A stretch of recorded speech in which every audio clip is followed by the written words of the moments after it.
மகாநதி இன்றைய எபிசோட்ல என்ன நடக்கலாம் அப்படிங்கிறத பற்றி பார்க்கலாம். இன்னைக்கான எபிசோட் இன்ட்ரெஸ்டிங்கான சுவாரஸ்யமான எபிசோட் அப்படின்னே சொல்லலாம். காவேரி அம்மு கிட்ட இப்போ உடம்ப பற்றிலாம் விசாரிச்சதுக்கப்புறம் நாளைக்கு ஸ்கூலுக்கு வரணும்னு சொல்கிறாங்க. இப்போ அம்மு இருந்துக்கிட்டு நாளைக்கு நான் ஸ்கூலுக்கு வரலன்னு சொல்கிறாங்க. ஏன் என்னன்னு விசாரிக்கும் போது மதர்ஸ் டே நடக்கும், அங்கே எல்லாரும் அவங்க அம்மாவோட வந்திருப்பாங்க, எனக்கு ரொம்ப கவலையாக இருக்கும், அதனால் நான் வரலன்னு சொல்லும்போது இப்போ காவேரி மனசுக்குள்ளார தான் அவங்களோட அம்மாவா நடிக்கிறேன்னு சொல்லியிருக்காங்கல்ல, அதெல்லாம் வச்சுக்கிட்டு நீ வாமா நான் பார்த்துக்கிறேன் எல்லாமே அப்படிங்கிற மாதிரி சொல்லி இப்போ அம்மு கிட்ட சம்மதம் வாங்கிடுறாங்க. இப்போ வந்து விஜய் கிட்ட பேசுகிறாங்க. விஜய் கிட்ட பேசும்போது ரொம்ப எமோஷனலாக பேசுகிறாங்க. இப்போ வந்து பார்த்தோம் அப்படின்னாக்கா ஸ்கூலுக்கு அனுப்பி வைக்கணும்னு சொல்லும்போது விஜய் அதே மாதிரி சொல்கிறாரு. அதுக்கும் காவேரி வந்து வெளிப்படையாக பேசாமல், அதாவது நான் அம்மாவா நடிக்கிறேன்னு சொல்லாமல் நான் அம்மாவாக இருந்து பார்த்துக்கிறேன் அப்படின்னு சொல்லாமல், இல்லை நீங்கள் அனுப்புங்க, நான் அம்முவோட மனசு கஷ்டப்படாமல் நான் பார்த்துக்கிறேன் அப்படிங்கிற மாதிரி சொல்கிறாங்க.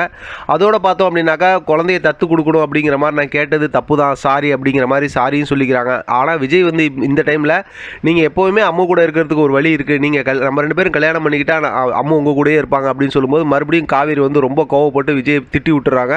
இப்போ வீட்டில் பார்த்தோம் அப்படின்னாக்கா காவேரி இருக்கிறாங்க. அந்த நேரத்தில் பார்த்தோம் அப்படின்னாக்கா அவங்க அம்மா சாரதா வந்து அந்த ஃபோன் ரிப்பேராக போச்சுல, அவங்க ஃபோன் அதை சரி பண்ணி கொடுக்கணுங்கிற விஷயத்த பேசுகிறாங்க. இவங்க இப்படி பேசிகிட்டு இருக்கும்போது காலிங் பெல் அடிக்கிற சொத்து கேட்குது.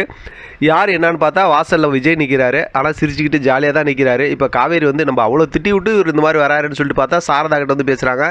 சரியான காமெடி கலாட்டாவாக இருக்குது. ஒரு கட்டத்தில் பார்த்தோம்னா சாரதாவுக்கு ஃபோன் வாங்கிட்டு வந்து புது ஃபோன் கொடுக்குறாரு. சாரதா வாங்கக்கூடாதுன்னு சொல்லிட்டு காவேரி எவ்வளோ சொல்கிறாங்க. இப்போ விஜய் இருந்து நான் உங்கள் குடும்பத்தில் ஒருத்தர் இல்லையா, அதனால் நீங்கள் வாங்கணும்னு சொல்லி சொன்னதுக்கப்புறம் சாரதா வாங்கிக்கிறாங்க. உடனே காவேரி இருந்துட்டு அப்படின்னா நீ அவர் கூட போய் அவங்க வீட்டில் இரு அப்படிங்கும்போது சரி நான் தத்து எடுத்துக்கிறேன் அப்படிங்கிற மாதிரி சொல்லும்போது சாரதா சரிங்கிறாங்க. காவேரி வந்து செம்ம காமெடி பண்ணுறாங்க. சூப்பரான ஒரு ஜாலி மூமெண்ட்டாக இருக்குது. அடுத்து வீட்டில் பார்த்தோம் அப்படின்னாக்கா அவங்க உட்காந்து அவங்க அம்மா உட்காந்துருக்காங்க, காவேரி பேசிக்கிட்டு இருக்காங்க. அந்த நேரத்தில் பார்த்தோம்னா இந்த அதாவது மதர்ஸ் டே நடக்கிறதுலையும் அம்முக்கு அம்மாவாக நடிக்க போகிற விஷயத்தை பற்றியும் இப்போ சாரதா கிட்ட காவேரி சொல்கிறாங்க. அதை கேட்டு சாரதா அப்படியே கண் கலங்கி போகிறாங்க.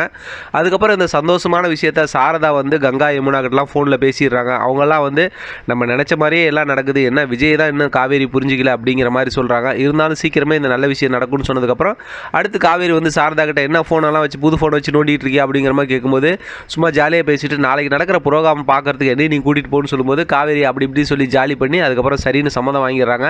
ரொம்பவுமே ஜாலியாக இன்றைக்கான எபிசோடு முடிச்சிருக்காங்க. நாளை அப்படிங்கிற எபிசோடோட ஒரு ப்ரொமோவில் பார்த்தோம் அப்படின்னாக்கா இப்போ அந்த மதர்ஸ் டே ப்ரோக்ராம் நடக்குது. அங்கே பார்த்தா விஜய் உட்காந்துருக்காங்க, சாரதா உட்காந்துருக்காங்க. இப்போ அம்முவை பார்க்கறதுக்கு பார்த்தோம் அப்படின்னா காவேரி வராங்க. எல்லாருமே ரொம்ப எமோஷனலாக வராங்க. நாளைக்கான எபிசோட் செம்ம எமோஷனலாக இருக்க போகுது அப்படிங்கிற மாதிரி நமக்கு இப்போ பார்க்கும்போதே தோணுது. பார்க்கலாம் என்ன நடக்குதுன்னு. இதை பற்றி உங்களோட கருத்து கமெண்ட் பாக்ஸ் தெரியப்படுத்துக்க தொடர்ந்து ஆதரவு கொடுங்க. தேங்க்யூ ஃப்ரெண்ட், தேங்க்ஸ் ஃபார் வாட்சிங்.